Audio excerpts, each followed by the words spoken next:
Meat, meat and more meat. That's often how the guidebooks describe South African cuisine. But times are changing, and visitors will be pleasantly surprised by the diversity of the culinary scene. Yes, beef is still a mainstay in the diet, but seafood is definitely catching on.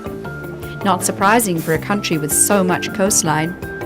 Scallops, shrimp and other fish are even mixed in with the Cape Malay curries from the southwest coast. This ethnic cuisine was brought to South Africa centuries ago by Asian slaves. Make sure you visit the Malay Quarter in Cape Town. It's one of the city's most vibrant communities.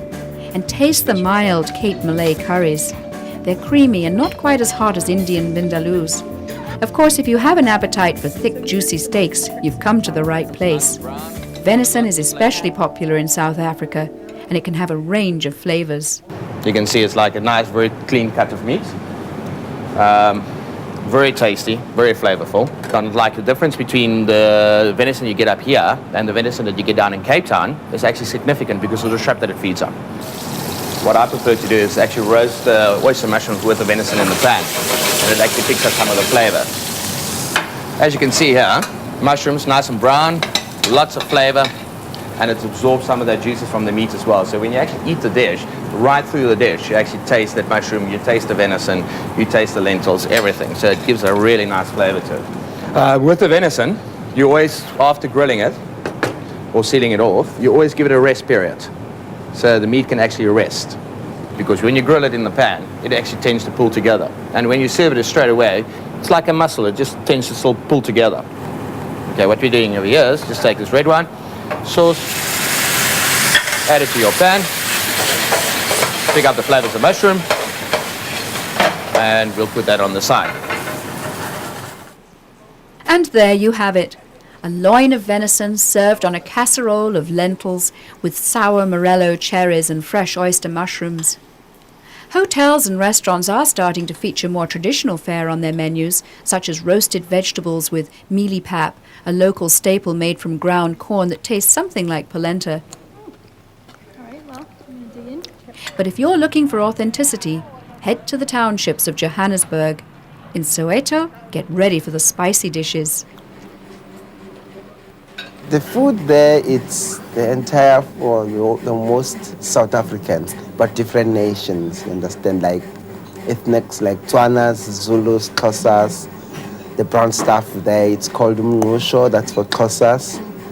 And you know, well, the staple food there, it's pap, which is it's like grits. Yeah. Many foreigners find that a trip to Soweto helps put their South Africa visit in perspective. They taste everything. Yeah. You know, they want to experience everything here, especially our stews and the pap, the vegetables. They want to taste everything. You know, it's different tastes to them.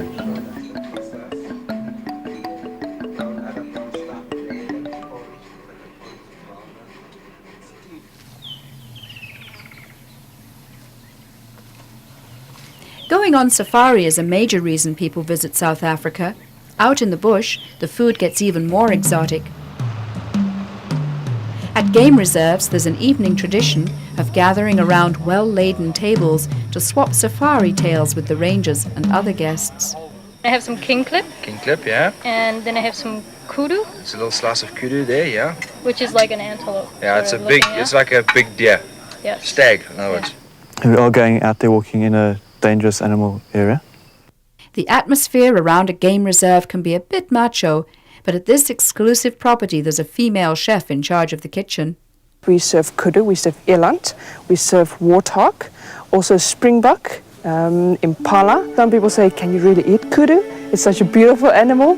But some people are amazed by it. Some people say, I want to eat crocodile just to go home and say, I've eaten crocodile.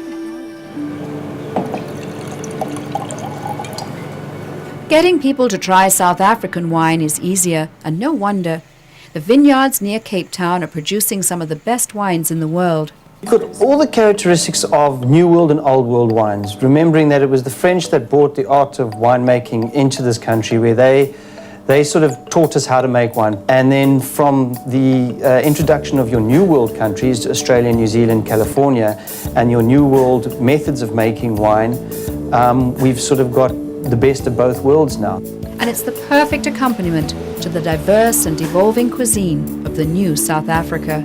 For more information, visit our website on topoftheworld.net.